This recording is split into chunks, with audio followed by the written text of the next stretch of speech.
दोस्तों एफडी का मतलब होता है फिक्स डिपॉजिट। एफडी इन्वेस्टमेंट का एक सिक्योर टूल है जो कि इन्वेस्टमेंट का सबसे बेस्ट टूल माना जाता है फिक्स डिपॉजिट। लेकिन एफडी की लिमिट डिफाइन कर दी है इनकम टैक्स डिपार्टमेंट ने। लिमिट क्या रखा है और इसे कैसे बच सकते हैं हम ये वीडियो में जानेंगे, पूरा स्टेप बाय स्टेप जानेंगे कि कैसे आप बच सकते हैं। ठीक है ना, वीडियो को लास्ट तक जरूर देखिएगा। सबसे पहले मैं आपको बताना चाहूँगा कि every person can open FD in any bank and post office से, और कितना भी रख सकते हैं, नो लिमिट ऑफ अमाउंट। ठीक ना, किसी भी बैंक और पोस्ट ऑफिस लिमिट डिफाइन नहीं करते कि आप इतना पैसा रखिए, लेकिन इनकम टैक्स डिपार्टमेंट ने लिमिट डिफाइन कर रखी है। ठीक है ना, कि आपको इतना ही पैसा रखना है। तो इनकम टैक्स को ये पावर है कि आपका जो एफडी अमाउंट है उसके बारे में पूछ सके कि ये एफडी अमाउंट पैसे कहाँ से आप लाए हैं। तो इतना ये जो आप एफडी करते हैं तो इनकम टैक्स के पास ये पावर रहता है कि आपको पूछ सके कि इसका आप सोर्स बताइए कि आपने एफडी कहाँ से लाया है, और इसका जो आपने आईटीआर में अगर नहीं भरा है तो वो भी आगे देखने वाले हैं।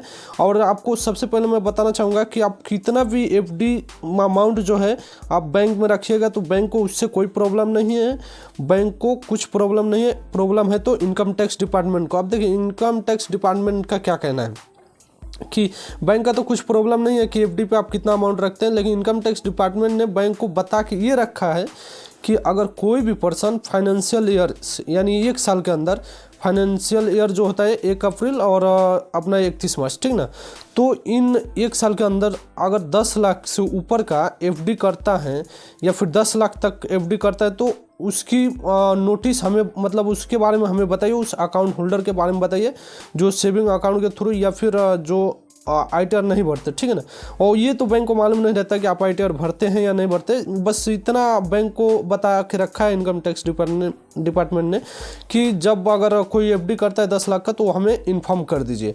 अब इन्फॉर्म करने के बाद ये होगा कि अगर बैंक वालों ने इन्फॉर्म कर दिया अगर टैक्स डिपार्टमेंट को, तो वो क्या करेंगे कि वो आपका पिछला प्रीवियस रिकॉर्ड यानी प्रीवियस आईटीआर अगर आपने भरा है तो वहाँ से मिलान करेंगे। वहाँ किससे आपका ट्रांजैक्शन देखेंगे, आपका इनकम प्रूफ देखेंगे, इनकम सोर्स देखेंगे। अगर उससे मैच हो जाता है तो फिर आपको नोटिस नहीं जाएगा। अगर मिसमैच हो जाता है, आपने चोरी की है यहाँ पे, तो आपको नोटिस आएगा और सोर्स पूछा जाएगा। आपको बुला करके सोर्स पूछा जाएगा कि आपने कहाँ से पैसे लाए हैं 10 लाख रुपये, और इसका आपने आईटीआर में क्यों नहीं बताया। ठीक है ना, तो ये पूछा जा सकता है। अब इससे बचने के लिए आप लोग क्या कर सकते हैं, देखिए कभी भी जैसे समझ लीजिए एसबीआई यानी स्टेट बैंक ऑफ इंडिया हो गया, पंजाब नेशनल बैंक हो गया, ये अपना कस्टमर का डाटा एक दूसरे को नहीं बताते, चाहे कोई भी बैंक हो। एसबीआई जो हुआ पंजाब को नहीं बताएगा और पंजाब एसबीआई को नहीं बताएगा, मतलब अपना कस्टमर का डाटा अपने पास ही रखते, किसी को नहीं बताते। तो इस स्थिति में क्या होगा कि अगर 10 लाख का आप एफडी करवाना चाहते हैं, समझ लीजिए आपके पास 15 लाख रुपये, 15 लाख का एफडी करवाना चाहते हैं, तो किसी बैंक में आप बस 8 लाख का कर दीजिए और किसी में 7 लाख का कर दीजिए। अब ये 10 लाख का ऊपर जाएगा नहीं तो बैंक का इन्फॉर्म करेंगे नहीं टैक्स डिपार्टमेंट को।